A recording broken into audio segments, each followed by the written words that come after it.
Olá pessoal, graça e paz, tudo bem com vocês? Sejam bem-vindos a mais uma videoaula aqui no canal Gospel Tech 316. Eu sou Alessandro Moraes e hoje nós vamos estudar juntos a lição de número 19 do estudo da carta de Efésios. Nós estamos aí já há 19 aulas, lendo versículo a versículo esse livro maravilhoso que é a carta que Paulo escreveu à igreja de Efésios. Nós temos aí aprendido que do capítulo 1 ao capítulo 3 são capítulos doutrinários, capítulos aonde Paulo nos ensina que Deus nos elegeu, depois que Deus nos aproximou, que Deus nos escolheu. E agora, a partir do capítulo 4, que nós já estudamos, o capítulo 5, Paulo vem nos trazer uma lição prática, né? Como é que nós colocamos tudo que ele ensinou do capítulo 1 ao 3 em ação? O que nós devemos, como cristãos, fazer e o que não fazer, né? Então, nós estamos vendo isto. E, enfim, gostaria de estar logo de início falando para vocês aí que me acompanham, e eu tenho outros cursos no canal, né? O canal Gospel Tech 316, tem o curso Alicerces Firmes, que é um ótimo curso, onde a gente estuda a Bíblia desde Gênesis até os Evangelhos, da criação a Cristo. Tem outro curso sobre escatologia também no canal, e esse curso agora de Efésios, né? Se vocês ainda não estiverem inscritos no canal, por favor, se inscrevam. Deixem sempre o like de vocês em cada aula, em cada vídeo, e principalmente, ok? Compartilhem, né, as videoaulas com outras pessoas, porque o maior objetivo do canal é fazer com que a palavra de Deus seja ministrada e seja ensinada ao maior número de pessoas, ainda mais nesse tempo que nós estamos vivendo, né? Geralmente eu não costumo falar sobre datas, né? A data que eu estou gravando as videoaulas, porque eu não sei quando as pessoas vão assistir. Mas enfim, hoje é dia 1º de março de 2022 e nós estamos aí num feriado prolongado, né? Um feriado onde os brasileiros comemoram o carnaval. Só que não temos motivo nenhum, né, para comemorar isso. Nós que somos cristãos, principalmente os evangélicos, já não comemoram o carnaval mesmo, porque a gente entende que o carnaval, carna é de carnal e val de festa, né? Seria a festa da carne, seria uma festa onde as pessoas deixam os prazeres da carne sobrepor o espírito, né? Aquilo que Deus nos deu como algo de barreira, né? Então, aqueles dias onde as pessoas geralmente costumam ficar mais livres para fazer o que querem, deixar a carne realmente sentir o prazer que ela quer sentir, e depois a gente sabe muito bem que vem as consequências, né? E, enfim, pode ter sido já uma festa, né? Para os mais antigos, pode ter sido o carnaval uma festa já, um negócio mais familiar, um negócio realmente onde as pessoas tiravam esses dias para comemorar com alegria, junto com seus parentes, junto com seus amigos. Mas, infelizmente, nos últimos anos, as coisas têm desandado de uma forma imoral, uma forma perversiva, enfim. Carnaval, ultimamente, tem sido sinônimo de perversidade, de imoralidade, de acidentes, de homicídios e assim por diante, né? Então é uma festa que nós, cristãos, não gostamos de comemorar.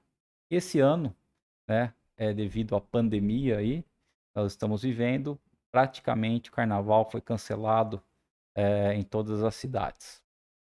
E com isso, não está tendo aquele alvoroço que geralmente tem. Outro assunto importantíssimo também que nós estamos passando nesses dias é aí a guerra, né? O início da guerra da Rússia contra a Ucrânia, né? Então a Rússia está invadindo a Ucrânia, está tomando aí as cidades que borda, né, cidades fronteiriças, devido a um acordo de 2014 que não foi cumprido, mas isso aí pode gerar outros fatores que vão desencadear aí outros tipos de invasões, né, como a invasão da China em Taiwan, a invasão principalmente do Irã em Israel. Enfim, tudo isso que está acontecendo pode gerar sim uma guerra onde outros países vão se envolver e a gente vai ter várias sanções, como já está tendo, né? A Rússia está sofrendo várias sanções dos outros países e com isso, com certeza, o preço do petróleo está subindo, o preço dos derivados de trigo vai subir muito, a parte dos adubos, né? Para o agronegócio também vai subir, ou seja, tudo vai encarecer. Pode-se daqui a um tempo, se não for resolvido rapidamente, faltar alimentos nas prateleiras. Enfim, isso a guerra sempre desencadeia coisas terríveis e afeta a todos, né? Tem muita coisa por trás disso, mas eu quero fazer um outro vídeo dando maior detalhes sobre o que pode acontecer e sobre o que está acontecendo numa visão tanto geopolítica como numa visão bíblica, né? Então eu costumo ver diariamente alguns canais do YouTube, onde pessoas que têm muita sabedoria, têm muito estudo, pesquisam e nos traz notícias desse tipo. E eu gostaria de tudo aquilo que eu tenho ouvido e visto e pesquisado, né, fazer um resumo, trazer para vocês, porque é um momento muito importante que nós estamos vivendo, né? E talvez muitas pessoas nem imaginem que momento que é esse. Ok, pessoal? Mas enfim, né? Eu gostaria de orar para nós darmos início à nossa aula de hoje e aprender um pouco mais sobre o livro que nós estamos aí estudando, que é a Carta de Efésios, carta que Paulo escreveu aos Éfesos. Se você puder, feche seus olhos comigo. Querido Deus e amado Pai, nós te louvamos, Senhor, nós te agradecemos por tudo que tu és. Nosso Deus querido, nosso Deus maravilhoso, nosso Deus eterno, nosso Deus poderoso, onisciente, onipotente. Tu és aquele, Senhor, que realmente sonda os nossos corações. Tu és aquele que é onipresente, está em todo lugar, ó Pai, que o Senhor necessita estar. Tu és aquele, Senhor, que antes da palavra sair das nossas bocas, o Senhor já conhece. Enfim, ó Pai, o Senhor está no controle de todas as coisas, Senhor. E nós queremos entregar as nossas vidas diante de Ti, diante das Tuas mãos. E queremos orar também por esses povos da Ucrânia, da Rússia, Senhor, por todos os sofrimentos, perdas que eles estão passando, vidas, Senhor, sendo realmente ceifadas. Enfim, muitas e muitas famílias estão perdendo parentes, entes queridos e sendo prejudicados, Senhor. E nós sabemos que tudo isso pode nos afetar também, ó Pai. Nós pedimos com certeza a tua proteção sobre nossas vidas, pedimos os livramentos, ó Pai amado, que o Senhor possa realmente nos esconder debaixo das tuas asas santas, possa enviar os teus anjos, acampá-los ao nosso redor e nos ajudar em todos os momentos da nossa vida, Senhor. Pai, nós entregamos nossas vidas diante da tua mão e nos ajuda nesse momento, ó Senhor amado, onde nós iremos aprender um pouco mais da tua palavra juntos. Abre nossos olhos espirituais, nossos ouvidos, e que a tua palavra fique gravada em nossos corações, Senhor. E nós te pedimos e agradecemos em nome de Jesus Cristo. Amém. Amém, queridos. Então, nós estamos aí na lição 19, né? O título desse capítulo 5 inteiro é Devemos Ser Submissos. Então, hoje é a segunda lição do capítulo 5, então a parte 2. Nós, como sempre, vamos dar uma revisada na lição anterior, que foi a 18, onde nós aprendemos aí dos versículos 1 ao 7, e nós vimos o seguinte, em resumo, que nós devemos ser imitadores de Deus. Paulo nos ensinou que nós devemos tentar imitar a Deus o máximo possível. Nós devemos ser a imagem de Cristo. Nós devemos amar verdadeiramente as pessoas não por aquilo que elas podem nos oferecer, não por aquilo que elas podem nos beneficiar, fazer a nosso favor, mas nós devemos amar as pessoas por considerá-las, elas sendo nosso próximo, elas sendo filhos de Deus, semelhantes a nós.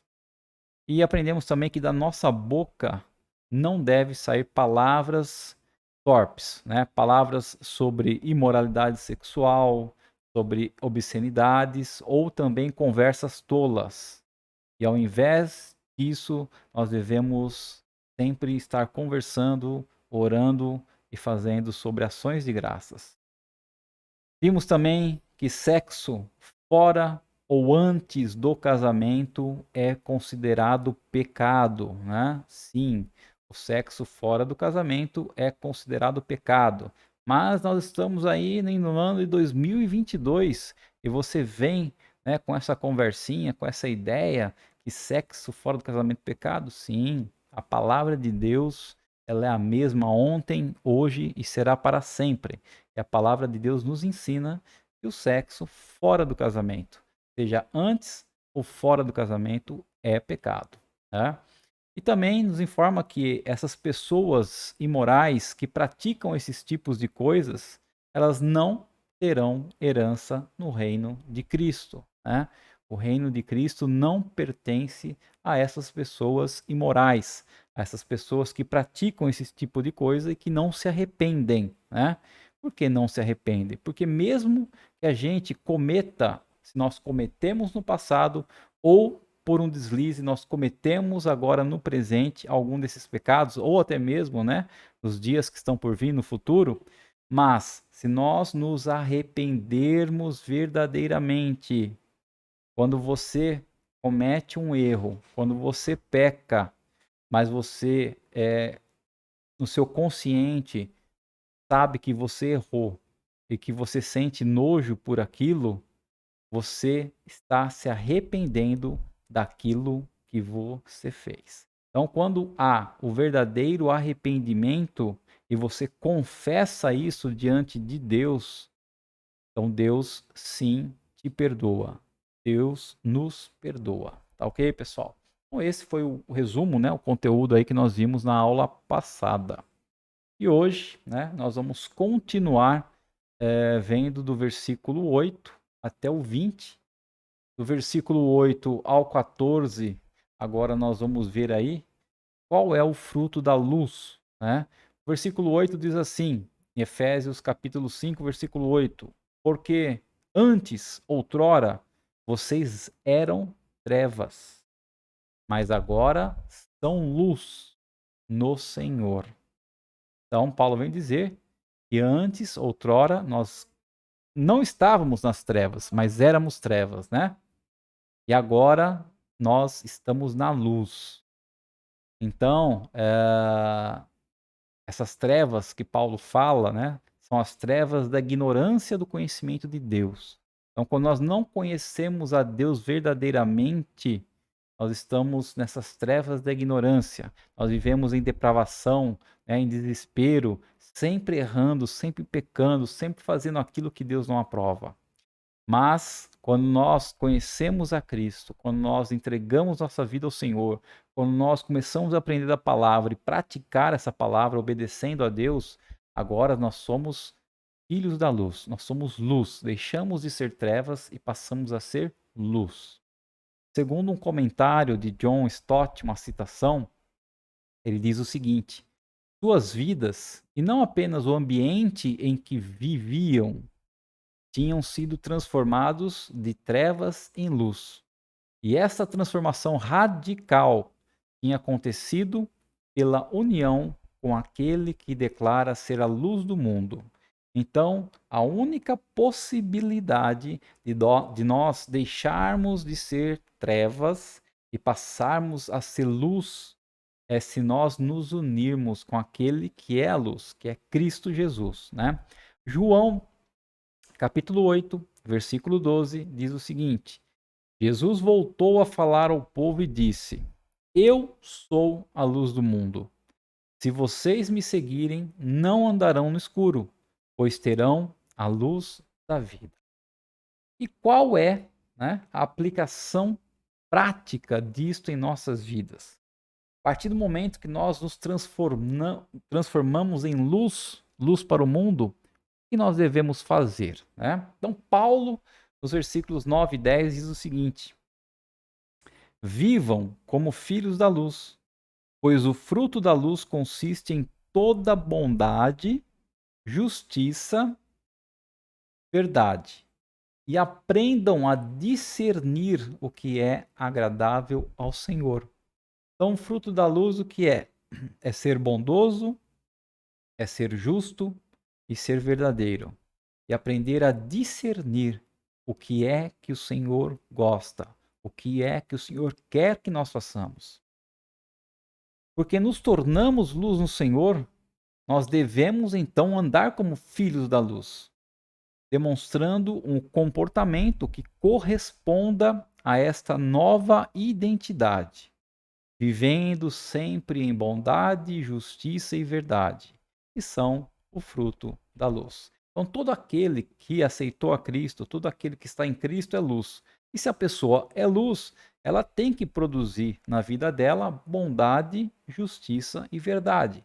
Se a pessoa não tem essas características, não está no dia a dia, na vida prática dela, executando essas coisas, quer dizer então que verdadeiramente ela não está na luz, não está com Cristo. Ok, pessoal? Em Romanos 12:1, Paulo escreve assim: portanto, irmãos, rogo-lhes pelas misericórdias de Deus que se ofereçam em sacrifício vivo, santo e agradável a Deus. Então nós oferecemos a nossa vida como sacrifício ao Senhor, sacrifício vivo, santo e agradável. É isso, é viver em bondade, em justiça e em verdade. Assim, viver de forma que agrade o Senhor é, entre outras coisas, né? Como que nós agradamos ao Senhor? Rejeitar a imagem de sucesso que o mundo oferece e ter como alvo supremo de vida buscar o quê? As riquezas de Cristo. Então, em primeiro lugar, buscar as riquezas de Cristo, a herança que nós temos no Senhor, em Deus, nosso Pai, e não o sucesso aqui da terra. Levar a vida de segunda a sábado da mesma forma que vivemos aos domingos. Por quê? Porque geralmente, né, os cristãos, principalmente os evangélicos, vão na igreja de domingo. E quando chega dentro da igreja, parece que tem muitos que se transformam, né? Então, queridos, da mesma forma que a gente é agradável, é bondoso lá dentro da igreja, verdadeiro, justo, nós devemos ser também fora, de segunda a sábado, com a nossa família, com nossos entes queridos, com nossos colegas de trabalho e assim por diante. E também nós devemos fazer o quê? Aplicar os princípios cristãos em nossos negócios, nosso trabalho, nas amizades, nos relacionamentos familiares e em tudo que está em volta da nossa vida. Nós temos que aplicar os princípios que Paulo está nos ensinando a todo tempo, a todo momento e a todo lugar. Né? Segundo uma citação aqui de Hendricks, diz o seguinte: nossa nova conduta deve refletir a luz do mundo, que é o que? Jesus Cristo. Assim como a lua reflete a luz do sol. Então, por que, que a lua brilha? Porque o sol está batendo nela e ela está refletindo a luz do sol. Por isso que a lua brilha. Então, da mesma forma, quando alguém olhar para nós e ver nossas ações, nossas atitudes, aquilo que nós fazemos no nosso dia a dia, e tudo isso a pessoa tem que olhar e falar: olha, essa pessoa realmente é diferente. Essa pessoa está refletindo a Jesus Cristo, ok? Estamos sendo que semelhantes, imagem de Cristo. Versículos 11 a 13. Não participem das obras infrutíferas das trevas. Antes, exponham-nas à luz, porque aquilo que eles fazem em oculto, até mencionar é vergonhoso. Mas tudo o que é exposto pela luz torna-se visível, pois a luz torna visíveis todas as coisas. Então, queridos, as obras das trevas que são citadas aqui, que é de novo, a imoralidade sexual, impureza, obscenidade, qualquer tipo de conversa sem proveito, são o quê? Incompatíveis com a fé cristã, com todos aqueles que acreditam em Cristo e na palavra dele. Porque o cristão, nós, como cristão, somos o quê? Ordenados a expor o verdadeiro caráter do pecado sexual. Então a igreja de Jesus Cristo é dirigida pelo Espírito Santo para ser o quê? Uma fonte de verdade bíblica sobre as questões do sexo, segundo uma citação de Ray Stedman. Então, nós, como cristãos, devemos conhecer o que é o sexo segundo a vontade de Deus e poder explicar isso para as outras pessoas, ok? Em 1 Timóteo 3,15, Paulo chama a igreja do quê? De coluna e fundamento da verdade. Ou seja, o que a coluna faz? A coluna e o fundamento, eles sustentam, tem a função de sustentar. Então nós, como igreja de Cristo, nossa função o que é? Sustentar a verdade que é a palavra de Deus. Então, portanto, nós não devemos apenas evitar a imoralidade, né? O que Paulo chama de obras infrutíferas das trevas, mas somos ordenados a desmascarar essa onda de propaganda sexual destinada a minar os alicerces da moralidade e da fé cristã e revelar a verdade de Deus e seu plano perfeito para o quê? Para o casamento e a sexualidade humana. Então, queridos, não basta a nós cristãos uh, não participar dessas coisas imorais. Não basta a nós cristãos não falar sobre coisas obscenas quando estivermos num grupo de pessoas. Além de não participar e não falar, nós devemos expor a verdade, falar como deve ser, né? Como deve ser o plano de Deus para o casamento e como deve ser a sexualidade humana, ensinar da maneira correta, não fazer errado e, além de não fazer, ensinar como deve ser feito da forma correta, ok? E Paulo conclui, né, esse assunto com o seguinte alerta, no versículo 14. Por isso é que foi dito: desperta, ó tu que dormes, levanta-te dentre os mortos e Cristo resplandecerá sobre ti. Ok? Então, deixe sua luz brilhar. Uma vez que você está verdadeiramente em Cristo Jesus e você agora é luz, não é mais trevas, deixe essa luz brilhar. Viva e diga a verdade corajosamente, né? Você conhece a verdade, você tem domínio sobre o assunto, você tem sim que dizer a verdade com coragem, né? Jesus, com certeza, o Espírito Santo de Deus vai te ajudar. A partir do momento que você cria coragem, começa a falar e abrir a sua boca com conhecimento, o Espírito de Deus, ele ministra e te usa. Fale sobre sexo, o tipo de vida sexual que Deus projetou para cada um de nós, ok? E não deixe que as pessoas vivam a sexualidade da forma que estão vivendo hoje em dia, né? Sem compromisso nenhum. A pessoa hoje está com uma pessoa, está com um parceiro, daqui uma semana está com outro, daqui um mês com mais dois, enfim. É algo sem compromisso, é algo para satisfazer somente as vontades e os desejos da carne momentâneo, é algo que está fora dos padrões de Deus. Então nós temos sim que orientar sexualmente as pessoas. Nós temos que ser luz para que essas pessoas entendam qual é o projeto verdadeiro de Deus para cada um de nós na área sexual. Ou seja, a partir do momento que nós fazemos isso, dizendo a verdade, nós estamos o quê? Expondo a escuridão, as coisas obscenas, as coisas que têm que muitas vezes ficar escondidas, okay? Ocultas. Mas aí talvez você se pergunte, como eu, né, vou fazer isso? Bom, brilhando a verdade de Deus para este mundo moralmente escuro. Deus não nos chama para sermos ermitões, né, vivemos dentro da casca, ou vivemos na reclusão de um mosteiro, separado de tudo e de todos, mas para viver e expor os valores morais e cristãos da sexualidade em um mundo pagão e perverso. Ou seja, então todos os momentos que você tem ali durante o dia na sua vida, seja no seu trabalho, seja no meio dos seus amigos, seja num grupo da escola, seja entre seus parentes, ou até mesmo entre seus irmãos em Cristo. Tendo a oportunidade, você tendo conhecimento, você tem que expor sim quais são os verdadeiros valores morais, né?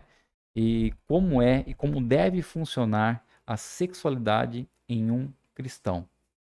Bom, Paulo, em Filipenses 2, versículos 15 e 16, diz assim: Venham a tornar-se puros e irrepreensíveis, filhos de Deus, inculpáveis, no meio de uma geração corrompida e depravada, na qual vocês brilham como estrelas no universo, retendo firmemente a palavra da vida. Então quando nós nos misturamos com pessoas que ainda não estão vivendo para Cristo, que ainda vivem e são trevas, nós temos que ser o que? O contraste disso. Nós temos que brilhar no meio dessas pessoas. Nós temos que entender e reter qual que é a palavra da vida e nós temos o quê? Que repreender essas pessoas com a palavra de Deus, ensinando a verdade. E agora, né? Então esse ponto que nós aprendemos agora aqui foi o ponto C, né? Da parte de vivendo como filhos da luz. E agora nós vamos entrar, então, na segunda parte do capítulo 5 do livro de Efésios, que é vivendo em comunidade, vivendo junto com outras pessoas, que é do versículo 15 ao 20. Então, essa passagem agora é uma revisão, praticamente uma revisão, de tudo aquilo que Paulo tem nos ensinado no livro de Efésios até esse ponto. Então, a partir do momento que nós somos cristãos e estamos aprendendo a palavra de Deus, nós não podemos mais e nem devemos mais viver como quem? Os gentios. Né? Nós já aprendemos quem são os gentios. Os gentios são aqueles que ainda não creem em Cristo. Devemos nos despir da velha natureza e revestir-nos da nova natureza. A partir do momento que eu aceitei a Cristo em minha vida, eu tenho que deixar aquela velha natureza, onde a minha carne predominava sobre o meu espírito. Eu tenho que agora me revestir da nova natureza de Cristo e deixar sempre que o espírito prevaleça sobre a carne. E a grande questão aqui não é somente onde devemos ou não andar. Este é um problema relativamente fácil, mas nós devemos saber como devemos aplicar os princípios cristãos para cada momento da nossa vida, ok? Então, como nós vamos falar agora sobre viver em comunidade, então, quando a gente vive em comunidade, nós vivemos o quê? Em meio a outras pessoas. Então, é muito fácil eu saber aonde eu não devo ir, né? Nós, como cristãos, temos consciência de certos lugares que nós não devemos frequentar. Mas, além disso, o que nós devemos aplicar dos princípios cristãos que nós estamos aprendendo em cada momento da nossa vida?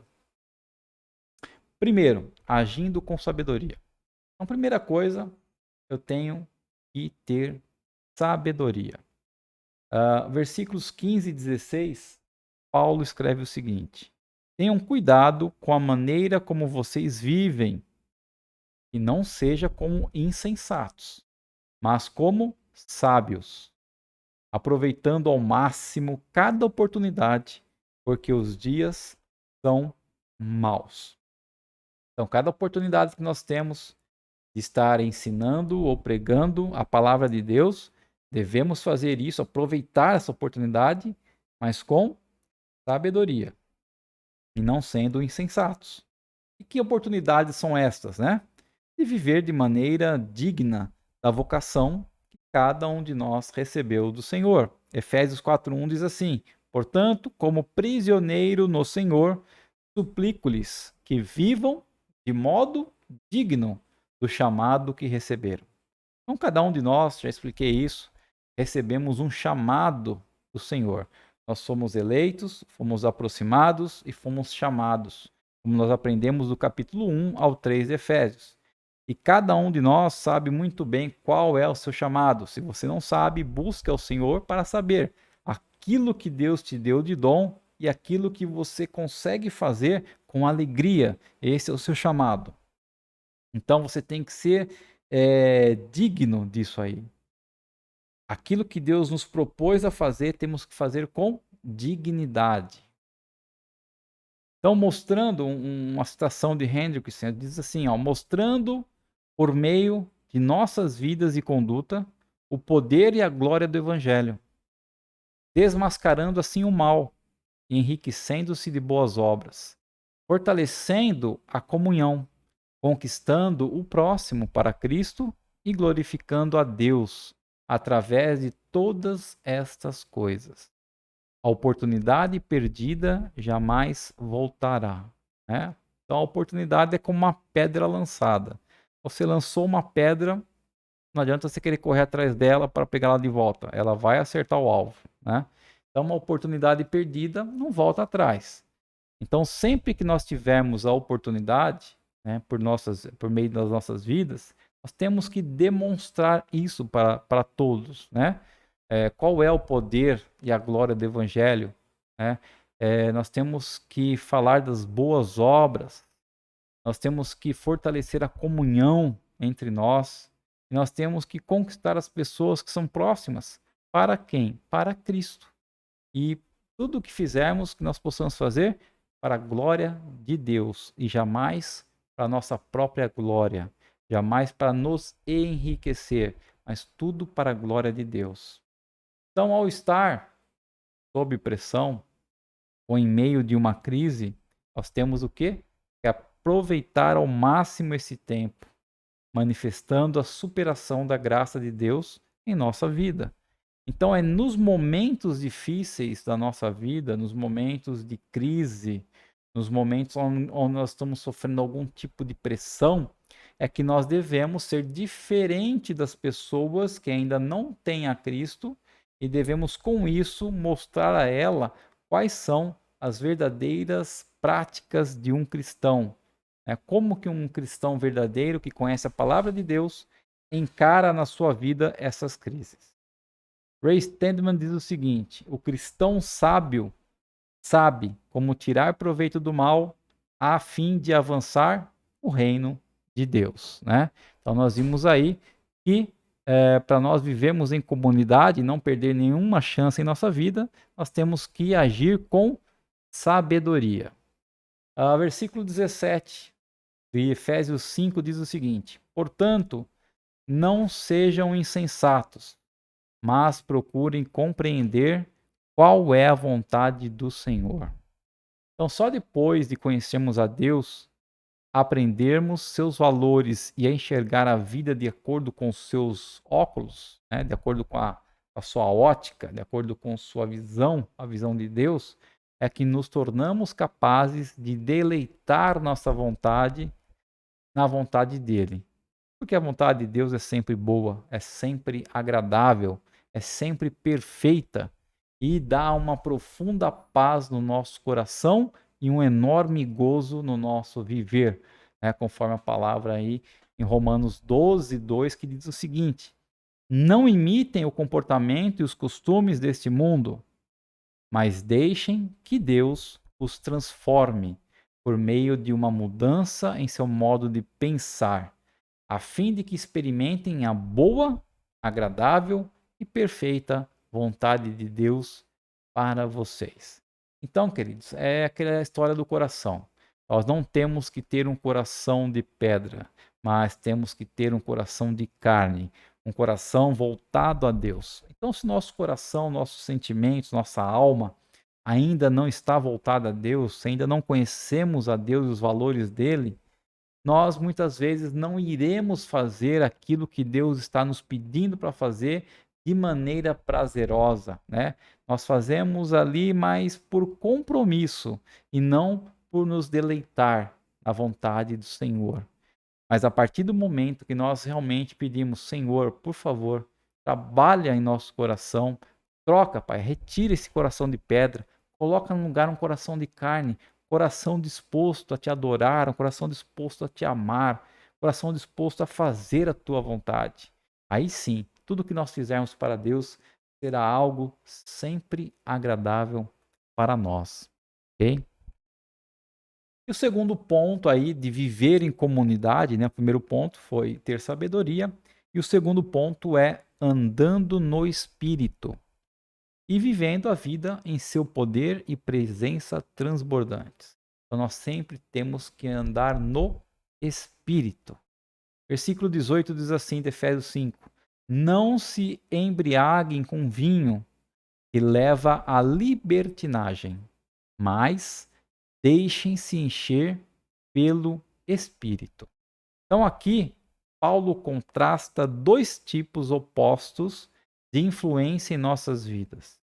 E é interessante notar os paralelos, bem como os contrastes entre ser embriagado com vinho e ser cheio do Espírito Santo, né? E quem já viu uma pessoa embriagada, cheia do Espírito Santo, você sabe que olha para aquela pessoa e se você não tiver discernimento do que está acontecendo ali, pode ser que você ache que realmente aquela pessoa está embriagada, está bêbada, mas não está. Na verdade, ela está cheia do Espírito Santo. Então, debaixo, né, sob a influência do vinho, as pessoas geralmente elas ganham confiança, né, por causa da bebida alcoólica, mas elas perdem suas inibições e muitas vezes perdem o seu controle também, né? Começam a falar besteira, começam a fazer algo que em sã consciência não fariam e tudo mais, se soltam, né? Agora, sob a influência do espírito, as pessoas ganham ousadia debaixo do controle de Deus. Olha a diferença, né? Quando você fica embriagado pelo vinho, você ganha uma confiança, mas perde as suas inibições e o seu controle. Agora, quando você se enche do Espírito, você ganha ousadia sob o controle de Deus, né? Deus ali passa a te usar de maneira poderosa. Então, as mesmas pressões na vida, os mesmos problemas que nos influenciam e as demandas que nós temos no nosso dia a dia, nos levam, quer dizer, desculpa, algumas pessoas a beber e outras conduzem a encher-se do espírito, né? Então, às vezes, o mesmo problema em uma pessoa vai levar aquela pessoa a se entregar à bebida, a ficar bêbado e assim por diante, a decair. E aquele mesmo problema que fez aquela pessoa beber e se embriagar em outra pessoa vai conduzi-la a jejuar, a orar e a encher-se do espírito. Então, nós, né, ao nos tornarmos cristãos, nós fomos selados, já aprendemos isso, que nós somos selados pelo Espírito Santo. E ele, Espírito Santo, passou a habitar em nós. Mas ainda precisamos estar o quê? Constantemente nos enchendo do Espírito Santo.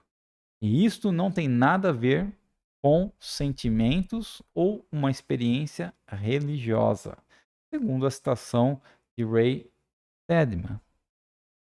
Então, segundo John Stott, não há maior segredo para a santidade do que ser repleto daquele cuja própria natureza e nome são santos. Então, queridos, o maior segredo da santidade é você viver cheio de quem é santo, ou seja, cheio do Espírito de Deus. Então vamos ressaltar que muitos cristãos, segundo Geoffrey B. Wilson, muitos cristãos acham que beber vinho é pecado e que a Bíblia proíbe seu uso mesmo com moderação. E outros, erradamente, identificam beber vinho com bebedeira.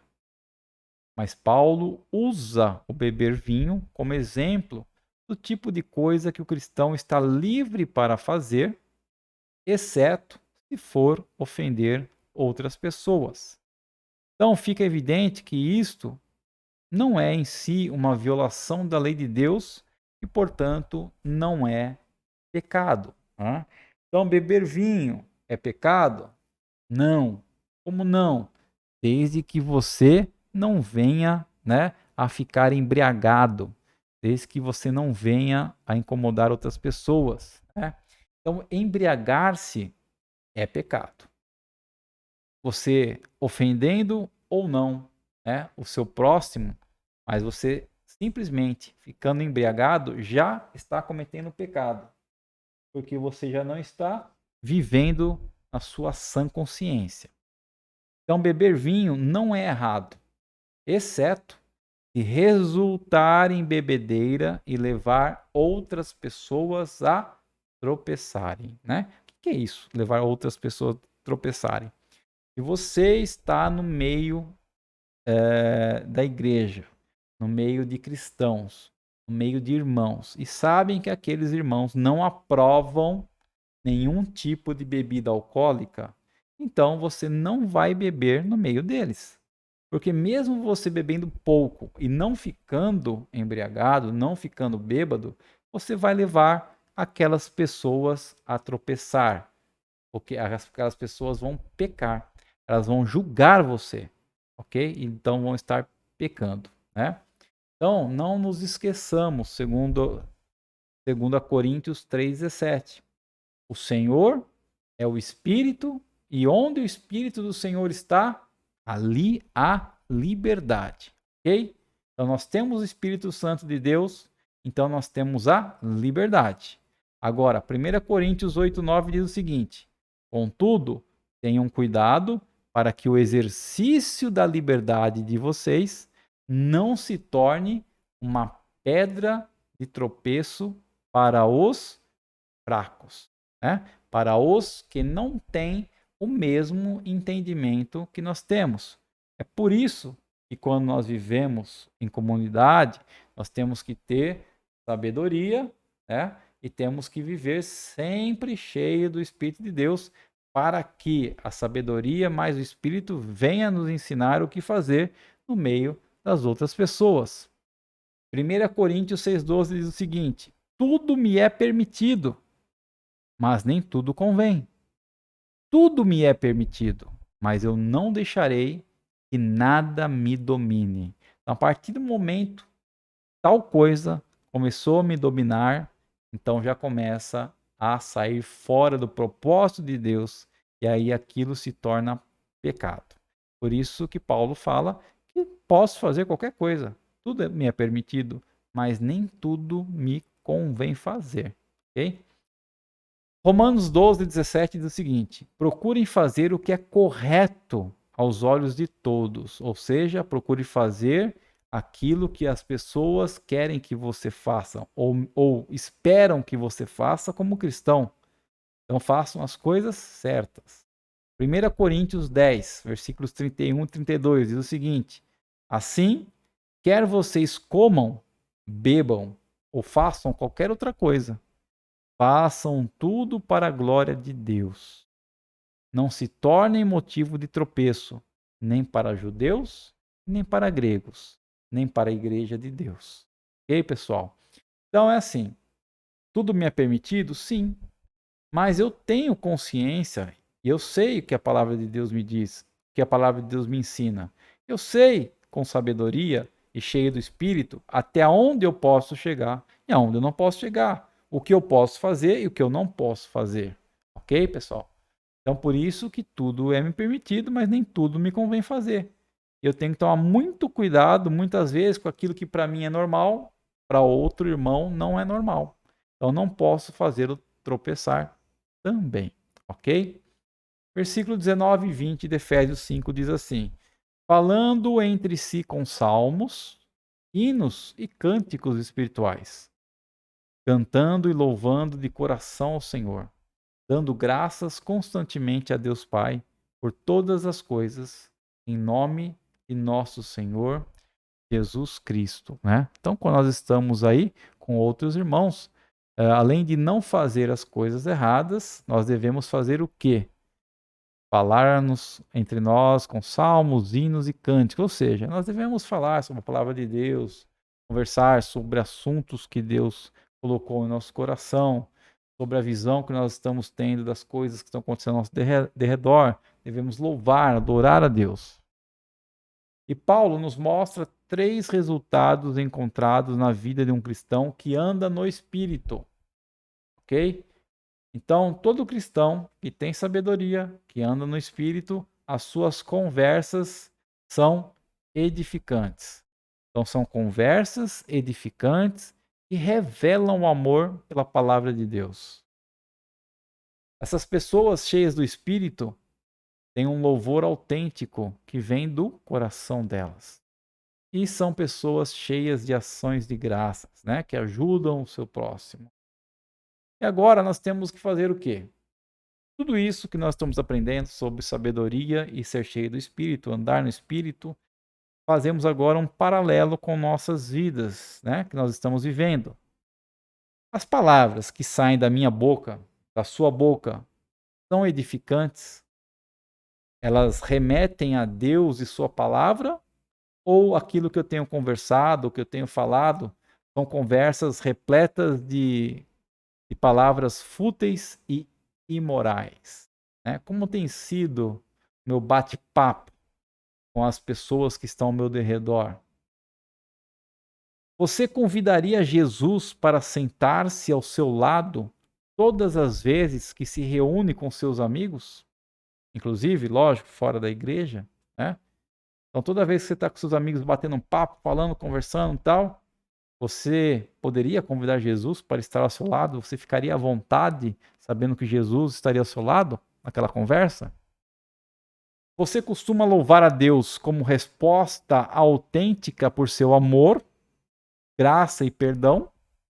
Ou você simplesmente canta na igreja repetindo as letras que você já decorou, mas que sua mente, enquanto isso, vaga em coisas que para você estão sendo mais importantes do que a adoração a Deus? Você tem convicção de um propósito de Deus para tudo o que acontece em sua vida e, portanto, dá graças por todas as coisas? Ou vive reclamando e murmurando das circunstâncias adversas da vida? Ok? Você entende que aquilo que Deus está fazendo você passar nesse momento é para lhe trazer algo de ensinamento, algo positivo? Ou você fica reclamando e murmurando de tudo? E por último, o estudo da palavra de Deus através dessas lições de Efésios, já estamos na lição 19, né? Tem feito diferença, uma diferença substancial na sua vida? Ou até o momento só está lhe acrescentando algo intelectual, né? Então essas palavras aí que eu estou ministrando do livro de Efésios, que Paulo deixou para nós, tem feito alguma diferença no seu dia a dia, nos seus afazeres, nas suas ações, no seu conviver com seus próximos? Ou simplesmente está enchendo a sua cabeça de conhecimento intelectual, né? São coisas aí para nós pensarmos. E por último, né, essa parte de vivendo em comunidade, nós vamos ver sobre rendendo-se em submissão, né? Já dei uma explicação na aula passada o que é submissão. Qual a diferença de obedecer e ser submisso, né? Rapidamente eu vou falar aqui. Obedecer é quando você cumpre uma ordem, você gostando ou não, você está obedecendo. Submissão é quando você faz aquilo que te designaram para fazer, mas faz com amor, né? Faz sem ninguém ficar te cobrando. Você faz por amor, amor a Deus. Então você está sendo submisso. Então Paulo diz aí no versículo 21 de Efésios 5, sujeitem-se uns aos outros por temor a Cristo. Então não é errado buscar felicidade e satisfação, de maneira nenhuma.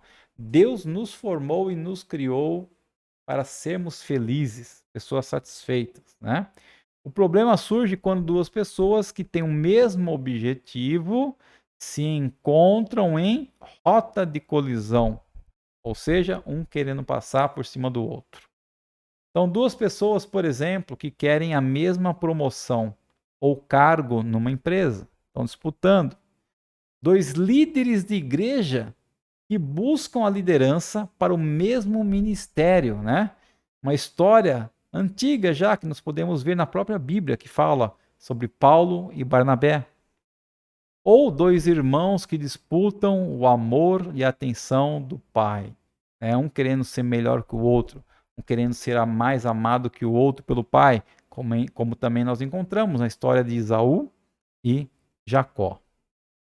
Então, a principal preocupação para o cristão deve ser o que Cristo quer que eu faça, né? Se Cristo estivesse em meu lugar, o que ele faria? Então, Paulo nos lembra que Cristo está no meio de todos os nossos relacionamentos e dos nossos conflitos também.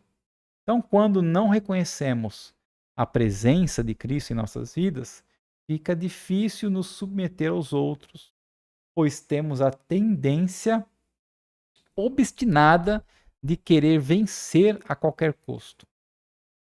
Mas, quando nós olhamos para Cristo, para a vida de Cristo, é aquele que deu sua vida para pôr fim ao conflito entre a humanidade e Deus. É aquele que nos reconciliou com Deus quando ainda éramos pecadores. Então podemos nos submeter aos outros por causa de Jesus, em resposta ao amor e perdão que ele nos deu. Porque, como Paulo escreveu em 2 Coríntios 5,14, o amor de Cristo nos constrange. Então nós temos que ter isso no nosso interior. O amor tão grandioso de Cristo, que Cristo deu por nós, se derramou por nós, foi crucificado por nós, o sangue dele por nós. Então tudo isso deve nos constranger e fazer com que nós também possamos amar como ele amou a nós, ok? Então, para finalizar, queridos, o mundo está nos assistindo, né, de camarote e esperando para ver uma demonstração dessa verdade fundamental, né? Ou seja, o mundo, aqueles que são incrédulos, olham para nós só nos analisando e esperando para ver o que nós vamos fazer diante desse mundo, o que nós vamos fazer diante das situações adversas que vivemos no nosso dia a dia. Então, essas pessoas que são incrédulas não podem aprender a realidade desse princípio até vê-lo em ação entre os cristãos, né? Então, até que essas pessoas vejam como os cristãos verdadeiros realmente têm que ser, amando, perdoando, se sacrificando, fazendo o melhor possível para o seu próximo. Se a pessoa que está fora ali não enxerga isso, como que ela vai aprender isso? Então, nós temos que ser como aprendemos no início da lição. Nós temos que ser a imagem de Deus. Nós temos que ter a imagem de Cristo. Quando as pessoas olharem para nós, tem que ver Cristo refletido em nós. Assim como a lua reflete a iluminação do sol, nós temos que refletir a imagem de Cristo em nossas vidas. Temos que ser exemplos. Exemplos onde outras pessoas do mundo nos olhem e falam: este é um verdadeiro cristão, ok? E queiram ser igual a nós. Então é isso, queridos. Então nós vimos aí, nesse capítulo 5, né, na segunda parte do capítulo 5, que nós, quando vivemos em comunidade, devemos viver com sabedoria, cheios do Espírito e sermos submissos uns aos outros. Ok? Bom, pessoal, é isso aí então. Nossa aula, né, de hoje, 19, acaba por aqui. Espero que vocês tenham gostado, né? E quero orar com vocês aí para finalizar. Querido Deus e amado Pai, muito obrigado, Senhor, por mais esse momento que o Senhor esteve conosco, seu Santo Espírito ministrando em nossas vidas, a Tua palavra. Que nós possamos realmente, Pai, aprender a cada dia da Tua palavra e gravá-la em nosso coração, e não só gravá-la, mas que nós possamos viver na prática, Pai, com ações de graças, dia após dia. Que nós possamos ter, sim, Senhor, muita sabedoria, que nós possamos viver cheios do Teu Santo Espírito, nós só possamos refletir o fruto da luz, que nós possamos ser a luz que ilumina o mundo, o sal da terra que faz a diferença, Pai, na vida das pessoas. Que o Senhor nos ajude, Senhor, a sermos verdadeiros cristãos, aonde podemos refletir a Tua imagem, ó Deus, ao meio desse mundo de caos que nós estamos vivendo, Pai. Continua, Senhor, nos protegendo, nos guardando, nos abençoando, derramando sobre nós, Senhor, a tua misericórdia, a tua graça, o teu perdão e o teu amor, Senhor, nos livrando de todas as enfermidades, todo o mal sobre nossas vidas, ó Deus. Nós oramos mais uma vez pela essa guerra entre a Rússia e a Ucrânia, Senhor, que o Senhor possa estar, ó Pai, protegendo esses povos. E a morte, Pai amado, não venha à casa de muitos, ó Deus, e que o Senhor está no controle de todas as coisas, seja feita a sua vontade, em nome de Jesus Cristo. Amém. Amém, queridos? É isso aí. Muito obrigado por ter ficado comigo até esse momento e até a próxima aula, na semana que vem, se assim o Senhor nos permitir. Um grande beijo a todos, graça e paz.